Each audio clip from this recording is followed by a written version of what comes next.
The idea with the workshop concept was to allow the artists to explore beyond what they already knew, and then have a support system that allowed them to look at the challenges that they were facing and then be able to voice those so that they could work through them as opposed to allowing the obstacle to stop the progress. We began with sharing the process of being present first. So we had several different methods of teaching people how to be present. Instinct is a natural impulse based on a certain stimulus. Fire means flight. Reactionary. It's always reactionary. And you have no choice. It's just happening. Intuition, however, you do have a choice. You can override it because it actually speaks not loud. It's not like a shout or something. Intuition speaks very gentle. And if you're not listening, if you're not still enough, you won't even hear it.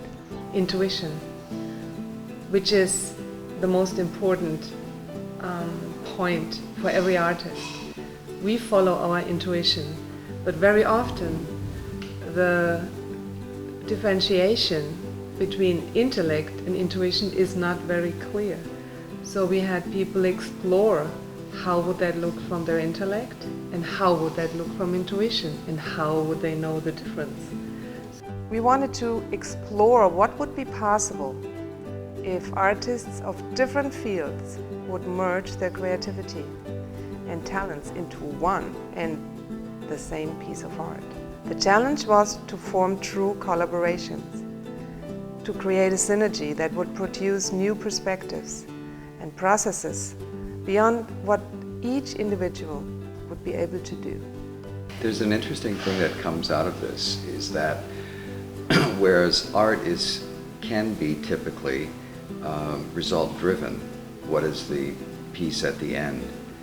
And really what we've discovered for ourselves, and we share it with everyone that will listen, is it's all about the process. The end result will be what it's going to be, but if you're not engaged in the process and really being there to experience it fully each moment as you're together, you know, that other artist may be a mirror just reflecting back to you exactly what your fears are, what your apprehensions are, what your limitations are, whatever it happens to be. So if we're in that process, that's the gift. We had them look at their, what we call known zone, which is the place that artists choose from when they remember certain things, when they know where to go. But at the same time, we made it very clear that when they choose from that zone, from everything that they already know, number one, they would choose from the past, and they would choose from what is predictable. By the end of the day, they were looking at possibilities, and they were excited about looking at things that they didn't already know. I really enjoy just getting to feel everybody who's going to be a part of this. You know, it makes you kind of wonder, why don't we ever watch those? And I find myself today at the entrance of I don't know where I'm going. Beautiful. It's much amazing than I was thinking, and I'm so thankful to be part of that. I'm really excited to see what will come up. Thank you. You know, the process we've already started, we've decided where we're beginning. You know, we're both excited about where it's going to take us. But we have no real preconceived notion where it's going to take us. Yeah, I have such a different experience of vulnerability than, I mean, yeah, it doesn't seem weak at all. It feels so strong. And because I haven't worked in this way before, I appreciate the support and encouragement to be in that place of vulnerability and the richness that can come from being vulnerable. It's something that I think about and like, but it's rare that I feel like I can go there with such enthusiasm and support. So.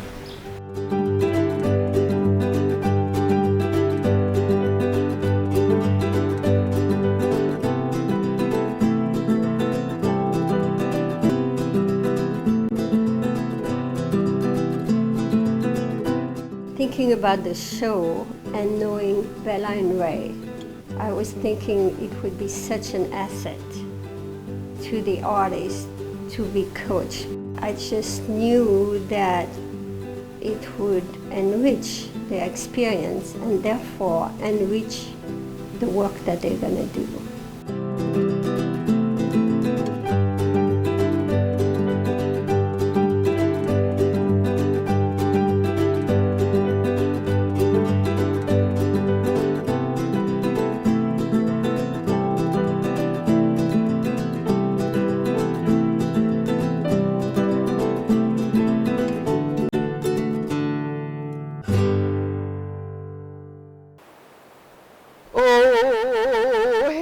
Magiali o kaui ia nau I Hawaii I guauli I ka boe o kahikalulu ila I ka makani kahi au o puna wada ai kawalaki o kuaka haka piko ka piko o kiali la ve I luna I mapuena he ali ino kai haru I mokuhano o anana kukahua Gahua olina na hema I miro akrai olua mahe hoa mahe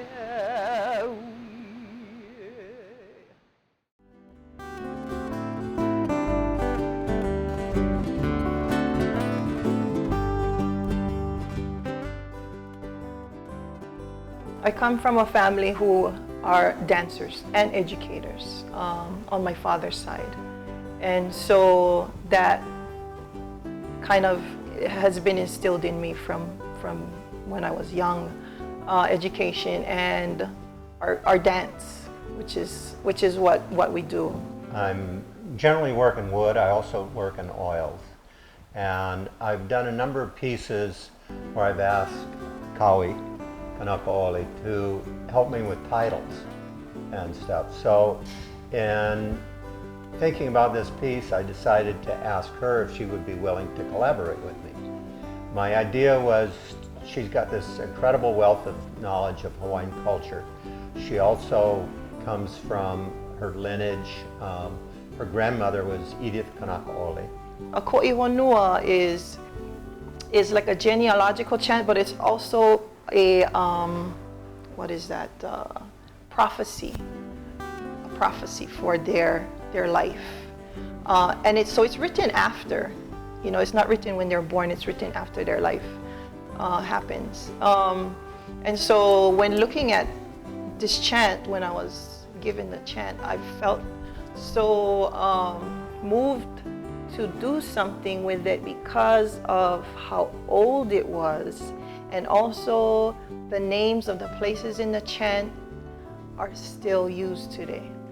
And I felt like, we need to continue that. And this was a perfect way to honor that lineage and our ancestors' responsibility and our ancestors carrying out that responsibility by holding on to those names and giving those places its respect. The wood that's represented in here, almost all of it is from Hana. Some of it I actually grew myself. The lei pahoa, is from a boar's tusk in Milo wood, and Howie supplied the boar's tusk. The rainbow, the dyes used were all natural dyes. Natural, native dyes. I really enjoyed working with Bob because I learned a lot about, the process. Actually, I learned a lot about his creative process which helps me in my creative process as someone who teaches hula, as someone who choreographs hula, someone who's interested in wood. So it was really good for me to see somebody else's creative process and kind of, you know, think about my own and how I go about doing things.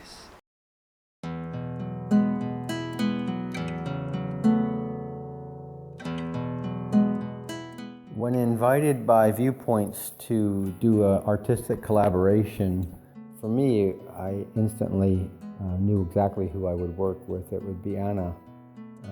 I've always been very drawn to her abstract paintings for their contemporary sensibility and beautiful use of color.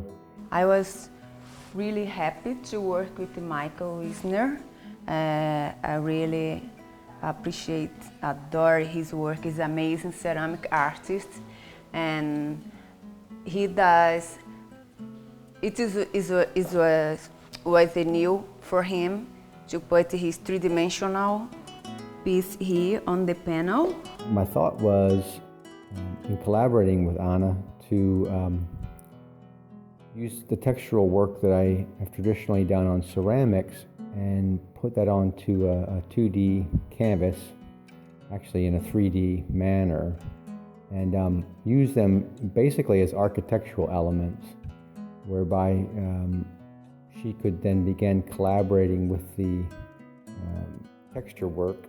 I've always seen Anna as a very instinctual artist, and I've always worked the same way myself, where I don't like to give a lot of description or words to what I do. Rather, I like to look at something and respond from a non-verbal level. Yeah, and Anna and I have always admired one another's work, and I think for me, the biggest success in doing this collaboration together was being able to do something I love and then hand it off to her, and then really enjoy watching what she did with that experience. I feel like she did such a fantastic job in taking these textures and then painting them with many overlays to create almost a rusted patina, and making them almost look as if they were some kind of derelict or rusted patinaed metal. We have a lot of respect and appreciation for each other's opinions, so it was really good to feel the trust. So sometimes it's easier to work by yourself because you don't challenge too much yourself. At the same time, it's also really nice to have someone to share. It was much more than I was expecting, because at first I thought it was a project is something like much more technical. That was my first idea when I didn't know much about everything. And everything came up like much more in the emotional and the really relationship side. And then the whole process was really a collaboration, was really great.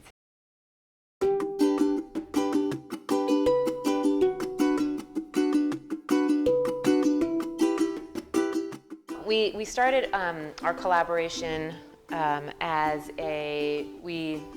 it's relationships and collaborations, and so we wanted to have our relationship be a really integral part of the whole process. So we did pieces, we went on a date, and then we started doing pieces separately. We thought we'll have our pieces be influenced by the date. And so the initial pieces, I was working in charcoal, you were working in gouache or watercolor and embroidering. And those pieces still had our own style going on. And then the pieces, we started actually then having our pieces influence each other. I guess the first piece where we really started collaborating was the blue piece, the smallest, the blue and the red. At that point, we were still working with the subject or the content of our relationship as being the source of inspiration, which did continue throughout. I love that there's this progression as our relationship was getting closer and we were more trusting and getting to know each other and our aesthetic and how we work, it was just, our work sort of reflects that same gradual progression. I started with the Cosmic Connect by painting, and I painted something, and I loved it. I fell in love with it. I was like, oh, it's perfect. I hope Ginger doesn't ruin it, which is what I kind of thought in my head. You know, I was like, I don't know what she's going to add to it, but I hope she doesn't. And then in the other piece too, she started with something. She started painting, and I came to it, and so it was the first time that we were going to really start working together. And I was very aware all of a sudden of my attachment to how it was going to turn out and what it was going to look like. And so that first day, she painted something, and we switched, and I started painting on it. And it was this big revelation for me, like, I need to bring some of that back, because that is what is going to take this painting to the next level, or else it's just a painting that I've done, and I know how to do that. And once I started doing that and allowing her what she had put down to start showing through, and then really almost accentuating those pieces, the piece just began to take on a whole new life that I could have never done on my own. Well, for me, I could actually speak about the same two pieces, because those were the two pieces where we were going back and forth. Gabby started one, I started the other. We just painted for a while, and then we would just switch, and in the beginning we didn't really talk much, and we just saw then what had come. And I think our final pieces are kind of a good example of how they're talking about the same thing, but in really different form.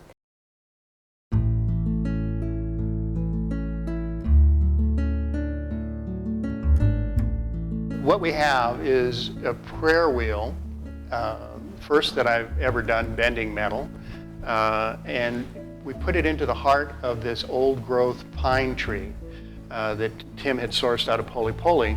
And really it's the heart of the tree, and our concept was that you would slow down for a minute and spin the prayer wheel, and every time that the prayer wheel spins, you're sending a prayer to heaven for the healing of the earth and the saving of our forest.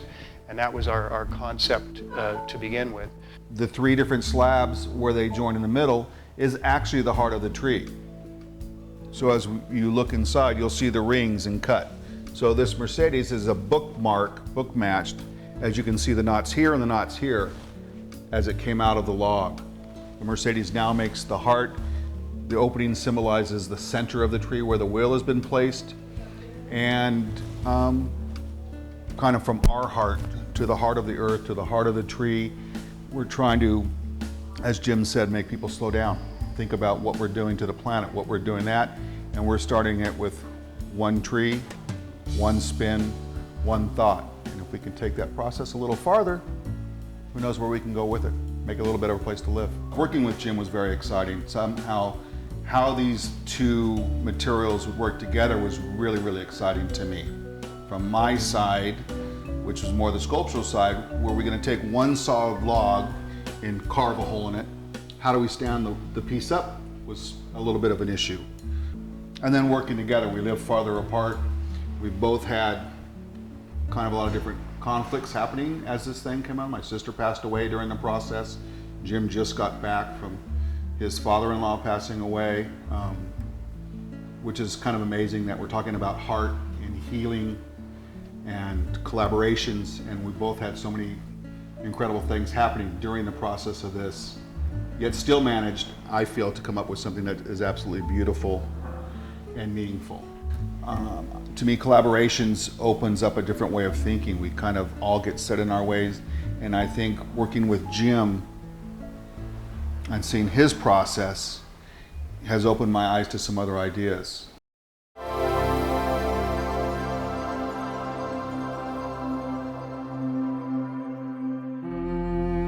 The original idea started out to be a very small, little intimate piece that was inspired. It was going to be about this wide. Right. That was inspired by, well, why don't you tell them what it was originally inspired by? There is a pair of antique calligraphy paintings, and I was so transfixed by these staying in a house during a summer where they hung. I didn't notice until I brought my friend with me who looked at it and said, "Oh, it's a Chinese character." But all I saw was the lines, every line in the character, it was like a triple brush stroke that ended up in a stylized bird. So it looked like just bird song and bird flight and bird just flourishing around. Brian and I went on a hike, and he found in the jungle, laying down on a rock, this branch with this bird's nest. And he says, "I know you're going to want this." It just, the bird idea came up, and I said, "Well, we just found this bird's nest already perched in the branch.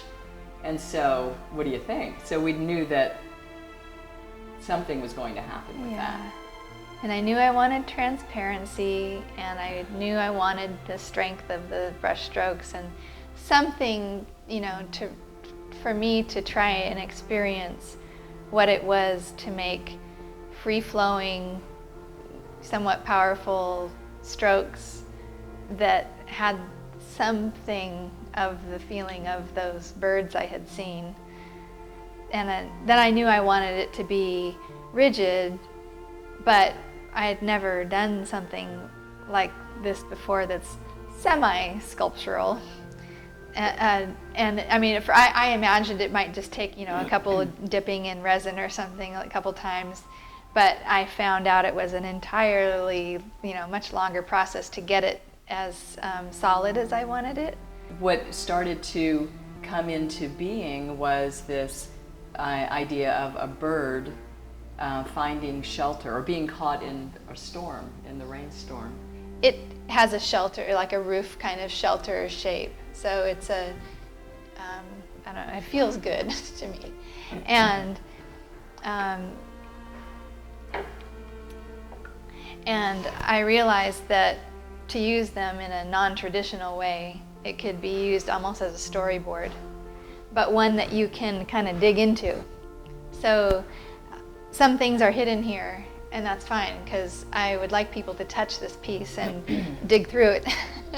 So this was a new movement into working with another artist on a piece and seeing all that comes up around that. So what I'm walking away with is appreciating my love for collaborative engagement with another person, and especially someone who has a vision that feels like it's different than mine, but they connect.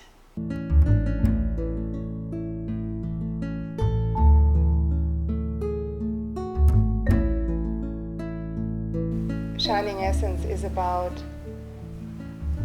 getting through all the protections, the insecurities and the fears, getting through the conditioning and all the things we were told, what is true for us and who we are or who we thought we are, and to dig deeper, to find that place that is our true essence. And the metal on that particular piece represents that part of us that we don't want to expose, the part that we want to have concealed, that we protect, that we don't let anybody see at all. The best part of these pieces, which we call ponoscapes, are actually not even seen.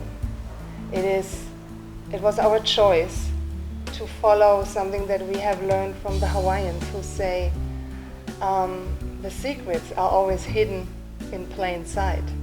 So we were trying to find a way to let the energy of the painting come into the room and influence in the most positive way the space in which this artwork hangs.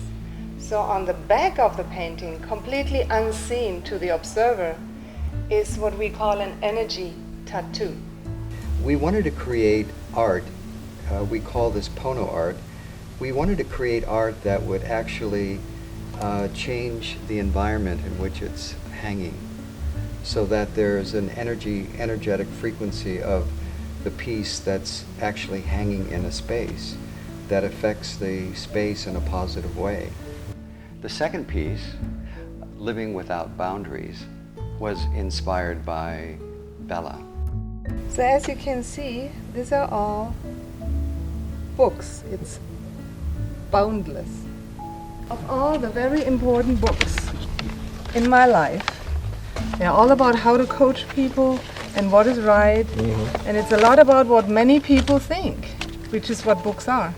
And the interesting part is, Ray and I, we are writers. We are writing a self-help book, which obviously has changed now. So the whole idea was to take all these books. I took all the pages out. It was so freeing because I could literally say, we can now do just what we want and what we think is right for us, what's Pono for us. So I literally started to rip the pages out and rip the binding out. And what actually showed up was this interesting texture. And I could just free myself. And then I took more books and I started to have fun with it. And then I started to arrange them on, a piece of wood. And it was the biggest freedom for me to really let go of all this structured way of having to do things this way or that way just because somebody says so. Messages from Within is a piece that, again, showed up during the process. All of the scalloped pieces are actually the pages from the book that we ripped in a certain process, encoded them so that they would be there on the painting as a form of representing all the belief systems that occur within a person's life. Again, it is really just having the clarity to see what is true and who we really and truly are, rather than buying into any made-up story of ourselves, of our parents, of our environment, of anybody.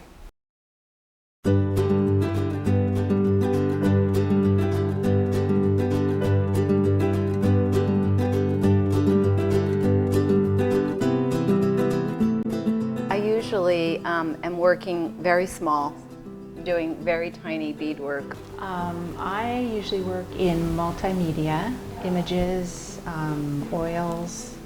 And there's a third partner, Sherry Ledeen, who she does a different type of beading. Initially it was going to be Sherry and I doing beadwork, and then we got the idea, well, she had these boxes from when she was doing her doctorate. 22 years ago, she's had these boxes for 22 years and held on to them and didn't know what to do with them. And when we got together, we were so on the same page in terms of the imagery that we wanted to work with, and the story and legend and myth and the richness of spirit. This box, this is the Vestal Virgins, and so that's like a multimedia piece, but then Sherry did the beadwork on that, and then Rona came with this perfect color bowl, and she just like put it in there, and it was like the perfect thing. So I feel like there's a lot of magic in these boxes. Like you couldn't really like say, oh, I want you to make this piece to go with that. It was more like they had a life of their own, and they kind of just decided what they wanted, and then they happened. This image was my favorite because it's Isis, and there's so much these days about Isis, and and she is the giver of life. She is an ancient goddess that I feel like we need to remember her in that light, and not in the light that our media is now using her name. I think we started like what we were attracted to, or what goddesses or what images really meant something to us. What really had meaning for us. For me, it was always like the Vestal Virgins, Pandora, things that were kind of a little bit like, I didn't really know how to express it or say it.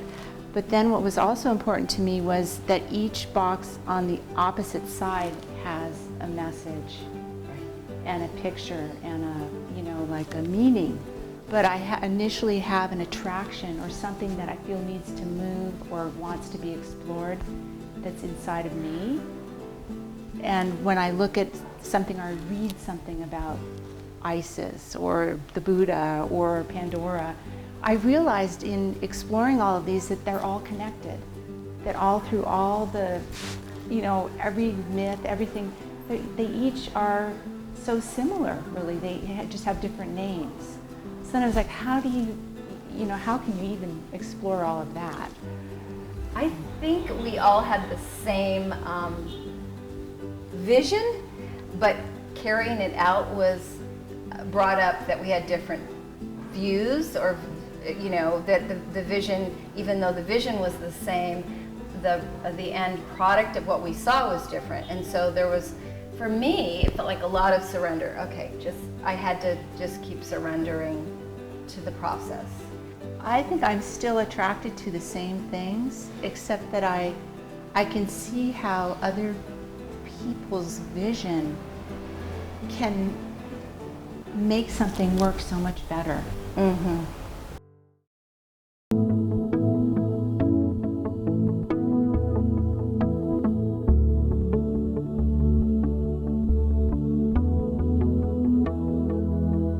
Sayaka and I created 3 pieces that are loosely based on constellations. Some of them are pulling from specific mythologies, and some of them are a little more ambiguous. Both of us work with printmaking a lot. Sayaka works in woodblock and I work in silkscreening as well as other media. She created a number of woodblock prints and then sent them to me in New York from Japan. And then using those pieces, I spliced them or reinterpreted them and then overlaid some of my own marks or incorporated my own silk screening into some of those works and then assembled the pieces. It was definitely a challenge working so far apart, but I was able to make a trip to Japan in early summer of this year. And during that time, Sayaka and I had a few brainstorm sessions and actually kind of simultaneously both came upon the idea of constellations. I think for both of us it really provided a fresh take on our own studio practices to see what happens when 2 very specific aesthetics are combined. I think it was like liberating and freeing in a lot of ways, and just really I think the start of or potentially so much more that could develop with time. And I think that the meetings, the collaborative meetings and workshops were definitely helpful in just setting the tone for keeping an open mind and really allowing the collaborative aspect of the show to reach its fullest potential.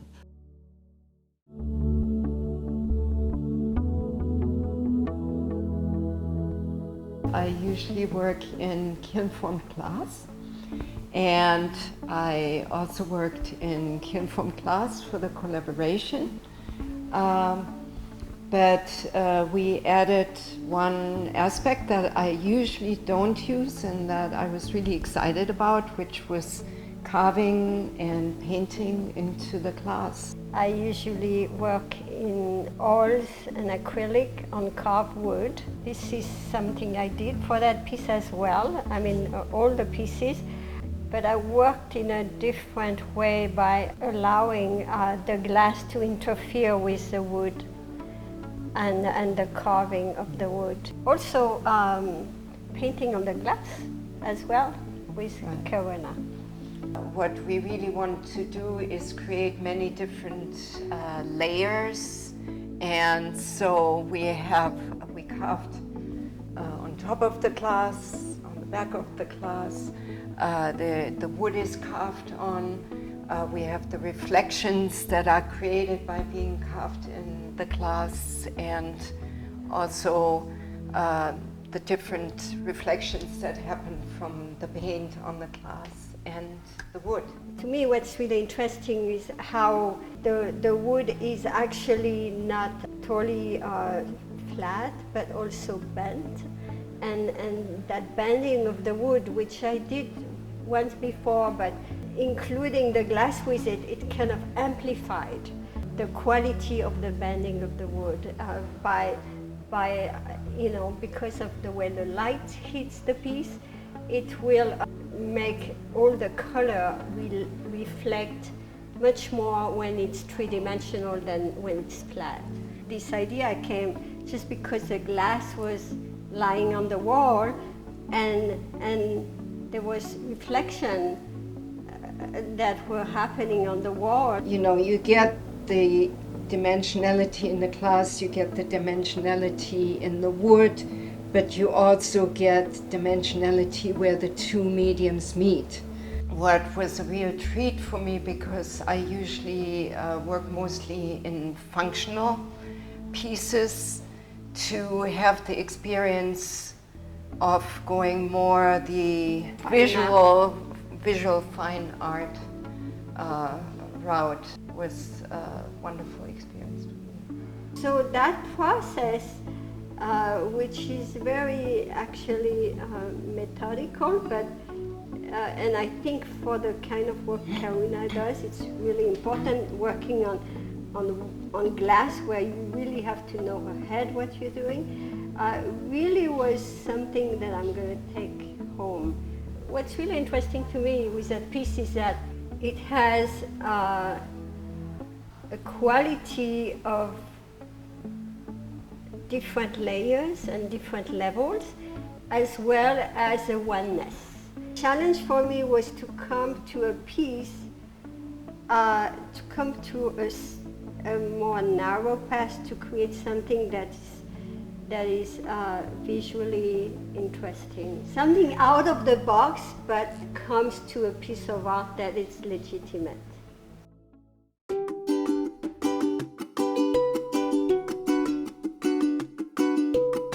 Selena and I were both going to make sketches of her. Who is she, you know, and what might she look like? So Selena started working on a sketch, I started working on a sketch, and then a friend of mine came over for a few minutes. And by the time I came back, she had a beautiful sketch, and I went, well, I don't even need to bother. So we used that as just sort of get the feeling of where her dress went and how, you know, all of that kind of stuff. And so then we went back, and then it changed from the sketch, but the basic feeling is there. And the feeling of the person, what the sketch Selena created really gives the feeling of who this person is. It was just really lovely. She kind of reminds me of just like someone that really knows what to do. Like everybody can trust her, and she's just like the right one to be ruler of everyone. She looks like a good person. She does look like a good person. We made a lot of decisions together, and then if I did something when she wasn't there, I would, you know, kind of check in with her, or when she'd come over, I'd say, what do you think about this idea before moving forward? And I remember, I'll never forget, when we went to the first meeting at Joelle and Oliver's, and Bella asked you, what does collaboration mean to you? And everybody was completely, you know, blown away by your response, which was a collaboration is when you work together and you trust each other. Well, like I was saying, I did have some challenges because I wanted it like, I would want things like super duper perfect, but what I learned from her is I just did it and it turned out like awesome. That process of starting with something completely unformed and allowing us to have a conversation with it, and then finding the form in it was really very fun. This is all new. I mean, this is brand new. It just evolved into something that was bigger and better than I think either of us could have imagined. And I noticed the collaboration became more, I think as soon as we started freeing up and playing with the textures and not having anything in mind, and then, you know, talking about, well, what could this become, or what could this be? And we had just learned to work together so well that we were, you know, really felt safe, like I would with a seasoned artist, an adult. And that was really fun to see. But the other wonderful thing about working together is that Selena brought into the picture a playfulness, you know, because she was 10 when we started, now she's 11.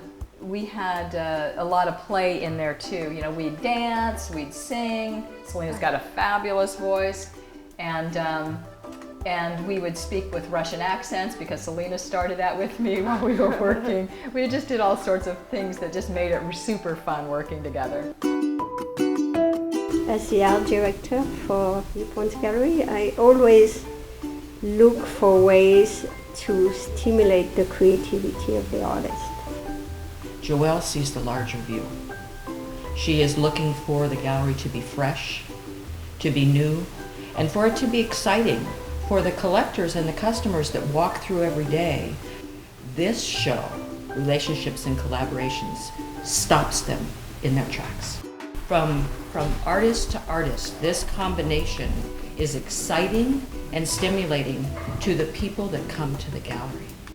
When a show like this opens, people flock to the gallery. They not only come to the opening, which is exciting and fun and very social, but you can't really see the art that night. It's too crowded, which is a wonderful, wonderful thing. I don't know another gallery on the island that has openings like Viewpoints. It's hard to get people to come to openings. Here, it's hard to keep them away. It's quite exciting. But what happens afterwards when the gallery opens again on a regular day, especially in the first week following a show, is this excitement of people coming back. And they're coming back to see the art.